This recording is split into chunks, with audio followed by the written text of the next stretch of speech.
Hey everyone, welcome back to my YouTube channel. In this video, I'm going to show you how to buy Robux using Zelle. So first thing you need to do is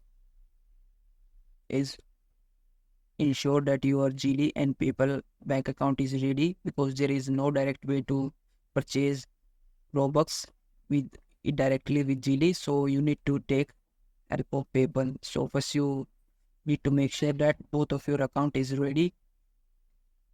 Now for step 2, what you need to do is transfer your fund using Zelle.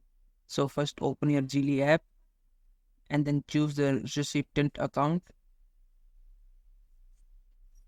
enter the amount you want to transfer and then complete the transaction and ensure the funds are transferred successfully.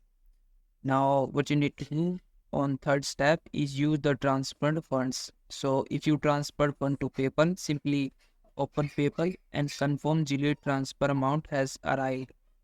If you needed, move to the PayPal balance to your linked bank account.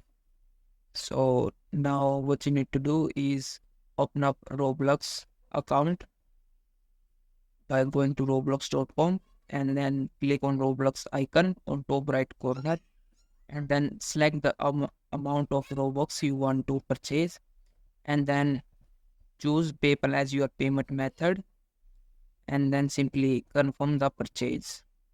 So that's how you can buy Robux with Zelle. So if you found this video helpful, please like this video, subscribe to my YouTube channel.